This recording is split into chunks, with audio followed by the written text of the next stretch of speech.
નમસ્કાર, પ્રણામ, સ્વાગત છે તમારું અમારી ચેનલમાં। કહાની અમિતા અને રાકેશના અરેન્જ મેરેજ હતા। અમિતાના લગ્ન એક ભણેલા ગણેલા પરિવારમાં થયા હતા, જ્યાં સાસુ રમીલાબેન એક સ્કૂલમાં ટીચર અને સસરા ભરતભાઈ એક ગવર્મેન્ટ ઓફિસર હતા અને પતિ રાકેશ પણ સીએ હતા। અમિતા પોતે પણ મેનેજરની પોસ્ટ પર હતી।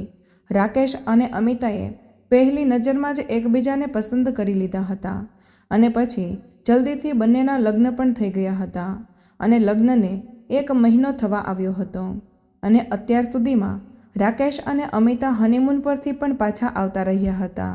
અમિતાએ જોયું કે તેની સાસરીમાં બધું ખૂબ જ નિયમ કાયદા પ્રમાણે ચાલે છે। બધા લોકો સવારે 6 વાગ્યે ઉઠી જતા હતા, પછી ભલે તે રવિવાર જ કેમ ના હોય। રમીલાબેને તેમના પતિ અને પુત્ર માટે હંમેશા માટે એવા અમુક નિયમો બનાવીને રાખ્યા હતા, જેનું પાલન બંનેએ કરવું જ પડતું હતું। હવે સાસરીમાં એ જ બધા નિયમો અમિતાની ઉપર પણ નાખવામાં આવ્યા હતા। અમિતા એમ પણ દરરોજ ઓફિસ જતી હતી, એટલા માટે તેને રોજ વહેલું ઉઠવું જ પડતું હતું। માત્ર એક રવિવારની રજા જ મળતી હતી, જે દિવસે તે આરામથી સૂઈ શકતી હતી, પરંતુ રમીલાબેનના રાજમાં તેને રવિવારે પણ સૂવા નહોતું મળતું। અમિતાના સાસરિયામાં બધા લોકો ખૂબ જ શિષ્ટાચારથી વર્તતા હતા। ના કોઈ જોરથી હસતું કે ના કોઈ મજાક મસ્તી વાતો કરતું। તેનાથી ઉલટું અમિતા જે પરિવારમાંથી આવી હતી, ત્યાં તો આખો દિવસ મજાક મસ્તી જ થતી રહેતી હતી, કારણ કે અમિતાના પિયરમાં તે લોકો પોતે 4 ભાઈ બહેન હતા અને બાજુના જ ઘરમાં કાકા કાકી અને તેમના બાળકો રહેતા હતા, જેના કારણે ઘરમાં હંમેશા મજાક મસ્તી અને ધમાલ થતી રહેતી હતી। અમિતા સંપૂર્ણ પરિવારમાં ઉછરેલી છોકરી હતી। જ્યારે અમિતાના દાદા દાદી જીવતા હતા, ત્યારે આખો પરિવાર સાથે જ રહેતો હતો અને હંમેશા ઘરમાં તહેવાર જેવો માહોલ રહેતો હતો। અમિતાની મા રાધિકા અને કાકી ગોમતી એક સાથે મળીને ઘણી બધી વાનગીઓ બનાવતા હતા અને ઘરમાં હંમેશા હાસ્ય અને આનંદનું વાતાવરણ રહેતું હતું। બધા બાળકો બહાર ખૂબ જ હિંચકા ખાતા હતા અને અમિતાને પણ હિંચકો ખાવો ખૂબ જ પસંદ હતો। જ્યારે પણ તે હિંચકા પર બેસતી, ત્યારે પાછળથી તેના કાકાની દીકરી કોમલને જોરથી હિંચકો નાખવાનું કહેતી હતી અને જ્યારે હિંચકો જોરથી આગળ અને પાછળ જતો, ત્યારે અમિતાને એવું લાગતું કે તે હવા સાથે વાતો કરી રહી છે। તે કોમલને બૂમો પાડીને કહેતી, "કોમલ, હજુ જોરથી હિંચકો નાખ, મજા આવે છે।" અને દાદા દાદી પોતે જીવતા હતા ત્યારે બંને ભાઈઓને સમાન રીતે વહેંચણી કરી દીધી હતી, જેથી ભવિષ્યમાં ક્યારેય કોઈ ઝઘડો ના થાય। વહેંચણીમાં કાકા કાકીના ભાગમાં બાજુનું મકાન આવ્યું હતું, જેમાં તેઓ હવે રહેવા લાગ્યા હતા। દાદા દાદીના ગુજરી ગયા પછી પણ પ્રેમ એવો ને એવો જ બની રહ્યો હતો અને અત્યારે પણ મમ્મી અને કાકી ખૂબ જ હસી મજાક કરતા હતા અને ઘરમાં ઘણી બધી વાનગીઓ બનાવીને અમને બાળકોને પ્રેમથી ખવડાવતા હતા। અને અહીંયા તો રાકેશ માતા પિતાનો એકનો એક પુત્ર હતો। અમિતાની સાસરીમાં ક્યારેય ગળ્યું ખાવાનું નહોતું બનતું, કારણ કે ભરતભાઈને ડાયાબિટીસની બીમારી હતી। અહીંયા ખાવાનું બનાવવા માટે એક રસોઈયો હતો, જેને રમીલાબેન અગાઉથી જ જણાવી રાખતા કે ભોજનમાં શું બનાવવાનું કે શું નહીં। અમિતાનું રમીલાબેન સામે મોં પણ નહોતું ખુલતું, કારણ કે રમીલાબેન ખૂબ જ કડક સ્વભાવના સ્ત્રી હતા। તે ક્યારેય પણ મસાલેદાર અને ચટપટું ખાવાનું ઘરમાં નહોતા બનાવવા દેતા। અમિતા દરરોજ આ બાફેલું અને પાંદડાવાળા શાકભાજીનું ખાવાનું ખાઈને કંટાળી ગઈ હતી। આજે તેણે રસોઈયાને કહ્યું, "ભાઈ, આજે મારા માટે ખાવામાં ગાજરનો હલવો અને છોલે ભટૂરે બનાવી આપજો।" જ્યારે તેણે રાકેશને પૂછ્યું તો રાકેશના મોંમાં પાણી આવી ગયું। તેણે કહ્યું, "અમિતા યાર, તે તો મારા મનની વાત છીનવી લીધી છે। મારા માટે પણ રસોઈયાને કહી દેજે." જ્યારે ભરતભાઈએ આ સાંભળ્યું તો તેમણે પણ કહ્યું કે મને કેવી રીતે ભૂલી શકો છો તમે બંને। અમિતાએ તે ત્રણેય માટે રસોઈયા પાસે તે ખાવાનું બનાવડાવી દીધું। રાકેશ અને ભરતભાઈ પણ રમીલાબેનથી ખૂબ જ ડરતા હતા, તેથી તેઓ ઈચ્છતા હોવા છતાં પણ તેઓ પોતાની પસંદગી વ્યક્ત નહોતા કરી શકતા। જ્યારે બધા ડાઇનિંગ ટેબલ ઉપર સાથે જમવા બેઠા, ત્યારે રમીલાબેને છોલે ભટૂરે અને ગાજરનો હલવો જોઈને રસોઈયાને કહ્યું, "તમને આ બધું ખાવાનું બનાવવાનો ઓર્ડર કોણે આપ્યો હતો? શું તમે જાણતા નથી આ ઘરમાં તળેલું અને ગળ્યું ખાવાનું નથી બનતું. રસોઈયાએ કહ્યું. આ બધું ખાવાનું અમિતા મેમ અને સાહેબે કહ્યું હતું. ત્યારે રમીલાબેને ગુસ્સાથી અમિતા સામે જોયું. અમિતાએ ડરતા ડરતા કહ્યું, હા મમ્મીજી, ઘણા દિવસો થઈ ગયા હતા તો મને આવું મસાલેદાર ખાવાની ઈચ્છા થઈ હતી.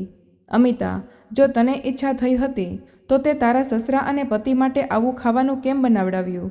શું તું જાણતી નથી અમે લોકો આવું ખાવાનું નથી ખાતા?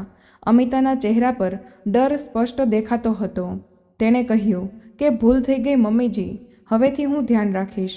ભરતભાઈ અને રાકેશ પણ ડરથી કંઈ બોલ્યા નહીં અને બધા સાથે મળીને ખાવાનું ખાવા લાગ્યા. અમિતાએ રૂમમાં આવીને રાકેશને કહ્યું, રાકેશ, આજે તમે મારો જરાય સાથ ના આપ્યો. જો મને ખબર હોત કે મમ્મીજી આટલો ગુસ્સો કરશે તો હું સાચે જ ક્યારેય રસોઈયા પાસે આવું ખાવાનું ના બનાવડાવત. ત્યારે રાકેશે કહ્યું, અમિતા, મેં નાનપણથી જ જોયું છે કે ઘરમાં ફક્ત મારી મમ્મીનું જ ચાલે છે. મારા પપ્પા પણ મમ્મી પાસે ક્યારેય કશું નથી બોલી શકતા. અમિતાએ કહ્યું, સારું છે ને, તમે લોકો આટલું માન સન્માન આપો છો પોતાની મમ્મીને.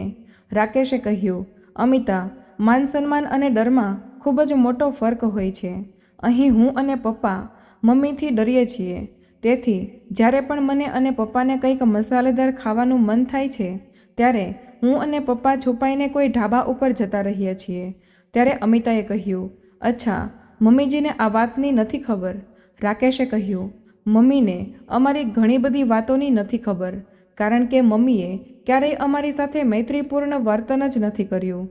તે તો બસ પોતાનો હુકમ ચલાવતી રહે છે, જે મને અને પપ્પાને મજબૂરીમાં માનવો પડે છે. બાકી મારું અને પપ્પાનું બહુ જ બને છે. મમ્મી જે રીતે સ્કૂલમાં બાળકો પર પોતાનો અધિકાર જમાવે છે તે જ રીતે ઘરમાં પણ તેને લાગે છે કે અમે હજુ પણ બાળકો છીએ. પણ એવું નથી. અમિતા, તને કદાચ નહીં ખબર હોય, પણ હું અને પપ્પા આ જ કારણે મમ્મીથી ખૂબ જ દૂર થઈ ગયા છીએ. બસ મમ્મીની સામે તેની હામાં હા મિલાવી દઈએ છીએ, જેથી કરીને ઘરમાં કોઈ મામલો ના ઊભો થાય. બાકી અમે બંને મમ્મીથી પરેશાન છીએ અને હવે કદાચ તું પણ મમ્મીથી પરેશાન રહેવા લાગીશ. પણ હું કંઈ નહીં કરી શકું. પરંતુ હવે અમિતા બધું જ સમજી ગઈ હતી. હવે તો અમિતા પણ સસરા ભરતભાઈ અને પતિ રાકેશની ટીમમાં સામેલ થઈ ગઈ હતી. ક્યારેક રાકેશ અમિતાને ફોન ઉપર જ્યારે તેના પિયરવાળા ખૂબ જ હસી મજાક કરતા જોતો ત્યારે કહેતો કે અમિતા, સ્લો યાર, કેટલું જોરથી હસે છે તું. મમ્મી જોશે તો કહેશે કે તારામાં કોઈ મેનર્સ જ નથી. અમિતા ડરથી ધીમે બોલતી અને ધીમે હસતી. સામેથી નાનો ભાઈ રોહિત પૂછતો કે શું થયું દીદી, આટલું ધીમે કેમ બોલી રહી છે? તો અમિતા કહેતી કે અરે ભાઈ, અહીંયા બધા લોકો ખૂબ જ શિષ્ટાચારી છે. કોઈ મોટેથી નથી બોલતું કે ના મોટેથી હસે છે. હવે આમને કોણ સમજાવે? ભણેલા ગણેલા તો આપણે પણ છીએ, પણ ખુલ્લીને બોલવામાં અને હસવામાં આ શિષ્ટાચાર ના જાણે ક્યાંથી વચ્ચે આવી જાય છે. જ્યારે રમીલાબેને પાછળથી અવાજ કર્યો તો અમિતાએ તરત જ ફોન મૂકી દીધો અને કહ્યું, હા મમ્મીજી, બોલો. રમીલાબેને કહ્યું, અમિતા, આજે આપણે લોકોને મારી બહેનપણી મિસિસ શર્માને ત્યાં ડિનર માટે બોલાવ્યા છે, તો તું સાંજે તૈયાર રહેજે. અમિતાએ કહ્યું, જી મમ્મીજી. સાંજે બધા તૈયાર થઈને રમીલાબેનની બહેનપણીને ત્યાં પહોંચ્યા. મિસિસ શર્માનું ઘર ઘણું મોટું અને સુંદર હતું. બધાને ઘર બતાવ્યું અને પછી તે બધાને ઘરની ગેલેરીમાં લાવી, જ્યાં 6 વર્ષની પૌત્રી હિંચકા ખાઈ રહી હતી. બધા લોકો થોડીવાર ગેલેરીમાં બેઠા તો અમિતા ત્યાં રાખેલા હિંચકા પર બેસી ગઈ અને મિસિસ શર્માની પૌત્રી પાસે બેસીને તેની સાથે વાતો કરવા લાગી. થોડીવાર પછી રમીલાબેને જોયું કે અમિતા તેમની પૌત્રી સાથે જોરથી હિંચકા ખાઈ રહી છે. રમીલાબેને આજુબાજુ જોયું કે કોઈ જોઈ તો નથી રહ્યું ને. પછી તેમણે આવીને અમિતાને કહ્યું, અમિતા, ઊભી થા જલ્દી, એ પહેલાં કે તને કોઈ આ રીતે હિંચકા ખાતા જોઈ લે. અમિતાનું મન તો ન હતું થઈ રહ્યું, પણ રમીલાબેનનું ગુસ્સાવાળું મોં જોઈને તે ઊભી થઈ ગઈ. બધાએ સાથે મળીને ડિનર કર્યું અને ઘરે પાછા આવતા રહ્યા. ઘરે આવ્યા પછી રમીલાબેને અમિતાને કહ્યું, અમિતા, તું બાળકની જેમ હિંચકો કેમ ખાઈ રહી હતી? જો તને કોઈએ જોઈ લીધી હોત તો શું વિચારત કે તારામાં બિલકુલ મેનર્સ જ નથી. આજે અમિતાનો ગુસ્સો આવી ગયો હતો અને બોલી, હા, મારામાં મેનર્સ નથી મમ્મીજી, બધો શિષ્ટાચાર તો તમારામાં જ છે. હું પણ ભણેલી ગણેલી છું મમ્મીજી, પરંતુ તમારા જેવા વિચારો નથી. તમારા ઘરમાં જ્યારથી હું આવી છું, આ ઘરમાં આવું ના કર, તેવું ના કર, જોરથી ના બોલ, જોરથી ના હસ. મમ્મીજી, હું એક હસમુખી છોકરી છું. મારી પણ કેટલીક ઈચ્છાઓ છે. મને હસવું અને બોલવું પસંદ છે. મને હિંચકા ખાવાનું તો ખૂબ જ પસંદ છે. તેથી હિંચકો જોઈને ના રોકી શકી પોતાને. તમે કદાચ એકલતામાં રહ્યા છો, પરંતુ હું સંપૂર્ણપણે પરિવારમાં ઉછરીને મોટી થઈ છું. મને અહીંયા ગૂંગળામણ મહેસૂસ થાય છે જ્યારે તમે મને હંમેશા મારા મનનું કરવાથી રોકો છો. રમીલાબેન પણ ચૂપચાપ સાંભળી રહ્યા હતા, કારણ કે કદાચ તે આજે અસલી અમિતાને જોઈ રહ્યા હતા. અત્યાર સુધી તો તેમણે જેમ અમિતાને કહ્યું તેમ અમિતા કરતી હતી, પણ આજે અમિતા બોલી શકી હતી કે તે શું ઈચ્છે છે. રમીલાબેને કહ્યું, અમિતા, ક્યારેય તારા સસરા અને પતિએ પણ મારી સાથે આવી રીતે વાત નથી કરી, જે રીતે તું કાલની આવેલી છોકરી કરી રહી છે. બંને પિતા પુત્ર મારું કેટલું સન્માન કરે છે, અને એક તું છે કે જે કંઈ પણ બોલે છે. તારે જો આ ઘરમાં રહેવું હોય તો તારે પણ તે બંનેની જેમ બનવું પડશે. તારે મારા દ્વારા બનાવેલા કાયદા પ્રમાણે ચાલવું પડશે. આજે ભરતભાઈ અને રાકેશ પણ ચૂપ ના રહી શક્યા. ભરતભાઈએ કહ્યું, રમીલા, તે આજે હદ વટાવી દીધી છે. તું જેને અત્યાર સુધી તારું માન સન્માન સમજતી આવી છે, તે તારો વાસ્તવમાં ડર છે. જેથી અમે બંને પિતા પુત્ર હંમેશા તારી સામે નાટક કરીએ છીએ કે અમે બંને તારાથી ડરીએ છીએ. પરંતુ સાચી વાત તો એ છે રમીલા, જ્યારે તું ઘરે ના હોય ત્યારે અમે બંને ખૂબ જ ખુશ રહીએ છીએ અને પોતાના મનની વાતો કરીએ છીએ. એકબીજા સાથે મળીને તે દરેક વસ્તુ કરીએ છીએ જે અમે બંને કરવા માંગીએ છીએ. પણ તને જરાય નથી પસંદ કે કોઈ ઘરમાં ખુલીને વાત કરે. તે ઘરને પણ એક જેલ બનાવી દીધું છે, જ્યાં તું ઈચ્છે છે કે દરેક લોકો તારી વાત માને, બધા તારા કહેવા પ્રમાણે ચાલે. પરંતુ રમીલા, તું ભૂલી જાય છે કે દરેકની પોતપોતાની ઈચ્છાઓ હોય છે. વહુને ઘરમાં આવ્યાને માત્ર હજુ 2 થી 3 મહિના જ થયા છે, પણ વહુની આંખોમાં પણ તારો ડર સ્પષ્ટ દેખાય છે. પાછળથી રાકેશે પણ કહ્યું કે હા મમ્મી, પપ્પા અને હું પોતાની બધી જ ઈચ્છાઓ તારી પીઠ પાછળ પૂરી કરી લઈએ છીએ અને તારી સામે અમે ચૂપ રહીએ છીએ. પરંતુ આજે અમિતાએ જે પણ કર્યું છે તે બિલકુલ સાચું કર્યું છે. અમે બંને તો ક્યારેય તને જવાબ ના આપી શક્યા, પરંતુ અમિતા જેવી છે તેવી જ એમને રહેવા દે. અને મમ્મી, આપણે કોણ છીએ તેને બદલવાવાળા? આપણો અધિકાર ફક્ત સ્વયં પર જ હોય છે, બીજા પર નહીં. તારે આ વાત સમજવી જ પડશે. મમ્મી, કદાચ તું એ વાત નહીં જાણતી હોય કે બાળપણમાં જ્યારે હું દરેક માને તેમના બાળકને લાડ લડાવતો જોતો હતો, ત્યારે મને તારા હોવા છતાં પણ તારી કમી ખૂબ જ મહેસૂસ થતી હતી. કારણ કે જેવો પ્રેમ એક મા તેના બાળકને કરે છે, તેવો પ્રેમ મને ક્યારેય તારી પાસેથી નહોતો મળી શક્યો. તું તો બસ હંમેશા ઠપકો જ આપતી હતી કે તે ક્યારેય મને પોતાનું મનપસંદ ખાવાનું નથી ખાવા દીધું. પણ પછી પપ્પાએ મને આગળ વધીને એવી રીતે પકડી રાખ્યો કે હું પપ્પામાં જ પોતાની માં શોધવા લાગ્યો. મમ્મી, હું જાણું છું કે આજે આટલા વર્ષો પછી આ બધું તારા માટે સાંભળવું ખૂબ જ અસહજ હશે, પરંતુ હવે હું નથી ઈચ્છતો કે મારા જેવી હાલત અમિતાની થાય. રમીલાબેન આજે પતિ અને પુત્રના મોઢેથી આવી વાતો સાંભળીને પોતાને ખૂબ જ લાચાર મહેસૂસ કરી રહ્યા હતા. આટલા વર્ષોમાં તેમણે ક્યારેય સમજાયું નહીં કે તે દરેકને પોતાના ઈશારા ઉપર નચાવી રહ્યા છે.